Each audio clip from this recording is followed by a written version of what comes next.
आपको इतनी जल्दी उठाने का मतलब पता क्या है कि भाई अगर मेरे साथ जाना चाहते हो ना इस्लामाबाद तो लेट्स गो। अस्सलाम वालेकुम guys, how are you? Welcome to another vlog. मैंने लास्ट व्लॉग में आपको बताया था ना कि हम लोग जाएंगे इस्लामाबाद शादी पे, तो लेट्स गो। फजर की नमाज के बाद हम लोगों ने उबर करवाई और फिर हम लोग निकल चुके थे स्टेशन की तरफ, क्योंकि हम लोगों ने डिसाइड किया था कि हम लोग इस दफ़ा ट्रेन पे जाएंगे। मुझे इतना अच्छा लग रहा था, इतना अच्छा लग रहा था स्टेशन पे आके, क्योंकि मेरा ये लाइफ का फर्स्ट टाइम का एक्सपीरियंस है। क्योंकि जब मैंने पहले किया था वो तो मुझे बिल्कुल याद भी नहीं है, मैं बहुत छोटी सी। और अच्छी बात ये थी कि सबसे पहले आने वाले हम लोग थे। हमारी फैमिली जा रही थी और मेरी खाला भी जा रही थी। अब हम लोग उनका वेट कर रहे थे। तो यहाँ पे हूरब अपने बाबा के साथ ऊपर बर्थ पे चली गई थी। हमारे 2 केबिन्स थे, लेकिन हम लोग सब एक जगह बैठे हुए थे कि हम लोग बातें करें और इन्जॉय करें। सबसे पहले हमने नाश्ता किया था, उसके बाद फिर हमारा ट्रेन का ट्रैवल स्टार्ट हो चुका था। इतना स्मूथ ट्रैवल था ये। सबसे अच्छी बात पता क्या थी कि ये नेचर के बहुत करीब था। जैसे हम बसेस में ट्रैवल करते हैं, साइड पे आपके इतनी ट्रैफिक होती है, इतना शोर होता है, यहाँ पे ऐसा कुछ नहीं था। फिर हमने सेवियाँ खाई थी जो कि गुड़ की थी, बहुत मज़े की। और अगेन हम अपना बातें गॉसिप्स हमारी शुरू हो चुकी थी। बच्चे भी बहुत इंजॉय कर रहे थे। जिमन हुरा बहुत एक्साइटेड थी और बहुत इंजॉय कर रही थी अपने कज़न्स के साथ। बट मुझे थोड़ा सा एक ये था कि बच्चे छोटे हैं और थोड़ा सा जब कभी तंग कर रहे थे तो मेरे लिए बहुत परेशानी हो रही थी। और ये मेरा ख्याल है हम दरियाए चनाब पे थे। देखें कितना प्यारा व्यू है। सिर्फ आप नेचर के करीब होते हैं। और यहाँ पे हमने मैक्रोनी खाई थी। हम लोगों ने ना ऐसा किया था कि कुछ चीज़ें हम लोगों ने रख ली थी खाने के लिए। और सबसे पहले हमने नाश्ता किया था, ऑमलेट स्लाइस एंड जैम था। उसके बाद फिर गुड़ की सेवियाँ थी जो बहुत मज़े की थी। उसके बाद फिर ये मैक्रोनी थी। मतलब कि हम लोग खाते पीते ही आए थे और बहुत मज़ा आ रहा था। और यहाँ पे ना ये एक लाला मूसा का स्टेशन आया था जो कि मुझे बहुत प्यारा लग रहा था। आई एम नॉट श्योर कि ये लाला मूसा का ही था, लेकिन मुझे याद आ रहा है कि मैंने जब पूछा था ये कौन सा स्टेशन है तो मुझे लगता है कि उन्होंने यही कहा था कि ये लाला मूसा का। इसी तरह खाते पीते हमारा अल्हम्दुलिल्लाह सफ़र गुजर चुका था और यहाँ पे हम लोग पहुँच चुके थे। जिमन मुझे ढूंढती हुई मामा कहाँ चली गई, मेरे पास आ गई थी और मुझे लेकर अब बाहर निकल रही थी। एनीवेज यहाँ पे हम लोग पहुँच चुके थे। मैंने एक आखिरी नज़र ट्रेन पर डाली और फिर मैं बाहर निकल गई। मेरा सफ़र बहुत अच्छा था, लेकिन फिर भी जिमन हुरब के साथ ट्रैवल करना एक बहुत दिल गुर्दे का काम है जो कि मैं दोबारा कभी नहीं करूँगी। अब हम लोगों ने जाना था इस्लामाबाद की तरफ। हम लोग स्टेशन से बाहर की तरफ अब जाने लगे थे। मुझे स्टेशंस देखना, ट्रेन देखना इतना प्यारा लग रहा था, इतना फैसिनेट कर रहा था। मेरा दिल कर रहा था कि मैं हर चीज़ को रिकॉर्ड करूं। पता नहीं मेरा दोबारा कब चक्कर लगे। सबसे पहली बात तो मेरे जहन में ये थी। दूसरी बात मेरे जहन में ये थी कि जो चीज़ें हम ड्रामा में देखते हैं, जो चीज़ें हम मूवीज़ में देखते हैं, वो मुझे रियल लाइफ में मिल रही हैं देखने को। आप लोग हैरान हो रहे होंगे कि मैं इन चीज़ों को क्यों इतना एक्साइटेड होकर बोल रही हूँ, क्योंकि मैंने कभी ये ट्रैवल किया ही नहीं था। तो मुझे बहुत अच्छा लग रहा है। आप बसेस में आप ट्रैवल करते हो उसका क्या ही मज़ा आता होगा, नहीं आता मज़ा। जो इस तरह से प्रॉपर स्टेशंस बने होते हैं, आप गुजरते हैं, स्टॉल्स लगे हुए हैं, लोग आ रहे हैं, इतना क्राउड होता है। ट्रेन्स होती हैं, इतनी प्यारी ट्रेन्स होती हैं, बहुत सिंपल होती हैं लेकिन बहुत अच्छी लगती हैं। और मैं सबसे पीछे रह गई थी। सब मुझे कह रहे थे कि जल्दी चलो जल्दी चलो, लेकिन मेरा दिल चाह रहा था कि मैं एक एक चीज़ को रिकॉर्ड करूं, लेकिन फिर मुझे जल्दी चेक करना ही पड़ा। यहाँ पे हम लोग बहुत ज़्यादा थे। हमने बड़ी सी एक बस करवाई थी। I don't know what to say, इसको क्या कहते हैं।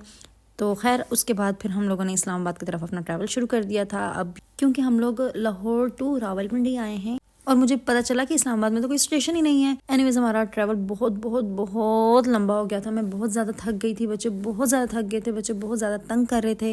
लेकिन अच्छी बात पता क्या थी कि मैं डिफरेंट जगहों को देख रही थी, एक्सप्लोर कर रही थी और मुझे बहुत मज़ा आ रहा था। हाँ जी, हम वही बच्चे हैं जिनको मामा कहीं पर भी नहीं लेके जाती, जिनको किसी शादी पर भी नहीं लेके जाया जाता। और फिर जब वो बड़े होते हैं तो वो इस तरह के निकलते हैं कि उनका खुद भी जाने का दिल ही नहीं करता।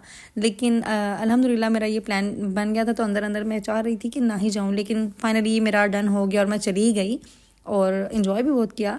लेकिन आपकी एक ना वो नेचर में बात आ जाती है, जब आपकी मामा आपको कहीं लेकर नहीं ना जाती हैं तो फिर आपकी नेचर में वो चीज़ ऐड हो जाती है कि भाई हमने कहीं जाना ही नहीं है। वो जो रेड वाली पिकअप्स है ना, वो बहुत ज़्यादा यहाँ पे पाई जा रही थी, जो यूजुअली लाहौर में नहीं होती हैं। खैर फिर हम फाइनली पहुँच चुके थे, खाना खाया था और उसके बाद हम चाय इन्जॉय कर रहे थे। नेक्स्ट मॉर्निंग हम लोग ना जो घर के पास एक प्यारा सा पार्क था वहाँ पे हम लोग गए थे। बहुत प्यारा सा पार्क था, मुझे बहुत अच्छा लगा था। तो हम लोग सब वहाँ पे जा रहे थे, बहुत अच्छा लग रहा था। विंटर्स थी और धूप बहुत मज़े की थी, तो बड़ा मज़ा आ रहा था वहाँ पे जाने का। ट्रैवल करने का बहुत मज़ा आता है, एक्सप्लोर करने का भी बहुत मज़ा आता है। ये भी सच है कि आप ट्रैवल करने से बहुत एक्सपीरियंस गेन करते हो, बहुत कुछ सीखते हो। और हमेशा ही लाइफ में कुछ ना कुछ सीखते रहना चाहिए। अगर आप सीखना रोक दोगे ना तो इट्स मीन कि आप अपनी लाइफ में कुछ भी चेंज नहीं ला सकते हो। ज़िंदगी नाम ही नहीं है रुकने का। फाइनली हम लोग पार्क में आ चुके थे और मुझे देखते हुए अंदाज़ा हो रहा है कि जैसे सारे ही गेस्ट यहाँ पे आगे हुए हैं। अब वैसे भी नाश्ते के बाद हम लोग ये पार्क में इसलिए आए थे कि कुछ करने को था भी नहीं उधर। जीमन हुरब बहुत एक्साइटेड हो गई थी और हुरब तो हमारे हाथ आ ही नहीं रही थी, वो तो बस भाग रही थी और इन्जॉय कर रही थी। और जीमन को ये था कि मामा और पापा हमारे साथ साथ रहें। ये भी कितनी स्ट्रेंज सी बात है ना कि दोनों का ब्रॉटअप तो एक साथ हो रहा है लेकिन दोनों ही एक दूसरे से डिफरेंट हैं। बहुत प्यारा लग रहा था, बहुत अच्छी धूप के साथ प्यारी प्यारी सी हवा चल रही थी जो बिल्कुल भी बुरी नहीं लग रही थी। खैर जब यहाँ तक हम आ गए थे, बच्चे बहुत इन्जॉय कर रहे थे, खेल रहे थे, स्लाइड्स ले रहे थे, सब बच्चे थे यहाँ पे, बहुत ज़्यादा इन्जॉय कर रहे थे। हम लोगों ने यहाँ पे बहुत सी पिक्चर्स ली, बहुत मज़ा आया। बहुत अरसे बाद ऐसा लग रहा था कि कुछ बहुत अच्छा सा इन्जॉय कर रहे हैं बगैर किसी फ़िक्र के, क्योंकि आप अपने शहर में होते हो ना तो आपके अंदर जहन में 100 बातें चल रही होती हैं। यहाँ पे पता है कि आप कहीं आए हुए हो, कोई आपको घर की टेंशन नहीं है, कोई सुबह स्कूल नहीं जाना बच्चों ने। मुझे लग रहा था इन चीज़ों से कि ट्रैवल करना चाहिए, ट्रैवल का बहुत फ़ायदा है, आप मेंटली बहुत अच्छा फील करते हो। बट जिमन और बहुत इंजॉय कर रही थी। और इसके अलावा वैसे ना हमारे पास टाइम भी नहीं था कि हम कहीं और जाते, क्योंकि आपको पता है कि 2 नाइट्स का हमारा स्टे था। एक दिन जिस दिन हम पहुंचे थे और नेक्स्ट डे बारात थी और उसके बाद हमारी वापसी थी। ये शादी बहुत सिंपल सी थी और आपको पता है जितनी सिंपल शादी होती है उतनी ब्लेसिंग्स होती हैं। और मैं तो ये ज़रूर बात करूँगी, एक शादी जो आजकल बहुत वायरल हुई हुई है, ठीक है भाई, आप बहुत अच्छी शादी करना चाहते हैं, बहुत महंगी जगह पे आप शादी करना चाहते हैं, बहुत बड़ा फंक्शन करना चाहते हैं, आप जितना भी ग्रैंड फंक्शन करना चाहते हैं आप पूरे शहर में फंक्शन कर लें यार, लेकिन एटलीस्ट आप पैसा तो ज़ाया ना करें। वो इतना मेहनत से आप कमाते हो, इतनी एफर्ट करके आप पैसा कमाते हो और फिर आप इस तरह बेदर्दी से ज़ाया करते हो जहाँ पे लोग इतने मुश्किल हालात में सरवाइव कर रहे हैं और वहाँ पे आप इस तरह से पैसा ज़ाया कर रहे हो। ये पैसा लुटाने से कौन सी खुशी मिलती है? कुछ लोग उनकी फेवर में ऐसे कमेंट्स करते हैं कि मैं हैरान रह जाती हूँ, वो खुश ना हो क्या? इसमें क्या खुशी वाली बात है? पैसा ज़ाया करके कौन खुश होता है? पैसा फेंक कर कौन खुश होता है? मतलब आप कैसे इमेजिन कर सकते हो कि आप अपने हाथ से कमाया हुआ पैसा इस तरह फेंको? और वैसे भी पैसा फेंकना यार, पैसा भी तो अल्लाह ताला की नेमत ही है ना, उसको ज़ाया करना भी तो गुनाह ही है ना।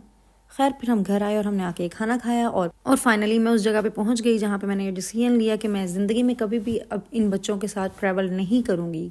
मेरे सारे शौक ख़त्म हो गए, मेरी सारी खुशियाँ वहीं पे रह गई क्योंकि मैंने ये डिसीजन ले लिया। अब मैंने दोबारा कभी ट्रैवल नहीं करना इनके साथ जब तक ये बड़े नहीं हो जाते। इस सूप पीने के बाद जिमल ने वो कारनामे किए कि मैं आपको क्या बताऊँ। इसमें सिरका था, उसका शायद गला ख़राब हो गया, एनीवेज जो भी हुआ हो गया। और इस गेस्ट हाउस से फिर हम निकले और फिर हम लोग अपनी ऊबर करवा चुके थे और फिर हम यहाँ से बस टर्मिनल पे गए और वहाँ से फिर हमने डेवो बसेस में अपना सफ़र दोबारा से शुरू किया। और वो ट्रेन का सफ़र एक दफ़ा ही हमने करना था और मुझे अब यहाँ पे बहुत डर लग रहा था कि खैर से अब मैं घर पहुँच जाऊँ। ये कलर का हार था, ये भी मैं फ़र्स्ट टाइम देख रही थी। और एनीवेज़ पाकिस्तान बहुत प्यारा है। लाहौर तो खैर जान है ना, लेकिन फिर भी पाकिस्तान बहुत प्यारा है।